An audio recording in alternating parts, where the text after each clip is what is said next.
오늘은 자유에 대해서 이야기를 해보도록 하겠습니다. 많은 사람들이 자유로워지고 싶다라는 생각을 하죠. 실제로 자유란 것이 정확하게 어떠한 상태인가에 대해서는 명확하게 인지하고 있지 않는 경우가 많습니다. 실생활에서 자유란 거는 어떤 상태냐면 이런 겁니다. 오늘 운동할까 말까, 이 상태입니다. 딱 선택권이 있는 거죠. 소파에 누워가지고 TV를 틀어놓고 생각을 하는 겁니다. 고민과 갈등을 하는 상태입니다. 달리 말해서 선택권이 있다는 겁니다. 만약에 선택권이 없으면은 고민을 할 필요가 없습니다. 운동을 반드시 가야 되는 조건에 있다면 운동을 갈 겁니다. 이런 고민을 할 필요도 없겠죠. 그러니까 이 사람은 지금 운동을 할까 말까, TV를 볼까 아니면 운동을 갈까, 이 선택권에서 고민을 하는, 갈등을 하는 자유가 있는 상태인 겁니다.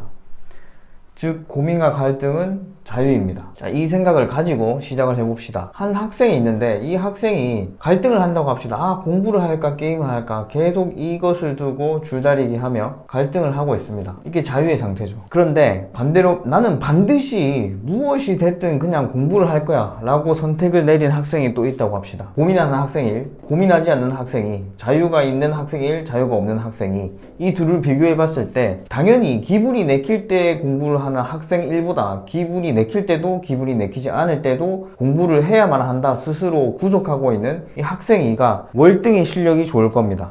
실제로 반에서 1등 학생들 보면 기분이 좋든 말든, 집에서 부모님이랑 싸웠든 말든, 선생님한테 혼이 났든 말든, 친구와 싸웠든 말든 공부를 합니다. 공부를 하기로 했으니까 그 부분에 대해서는 갈등이 없는 겁니다.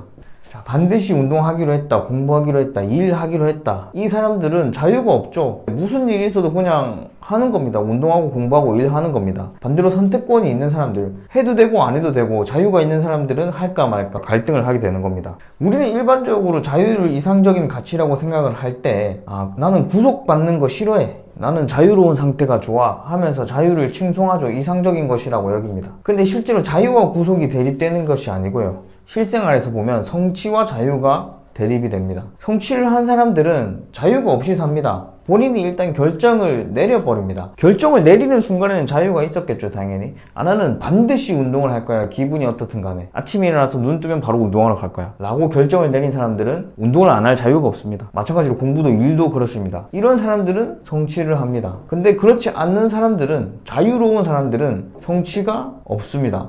그래서 성취에 대립되는 개념은 어찌 보면 자유일 수 있다.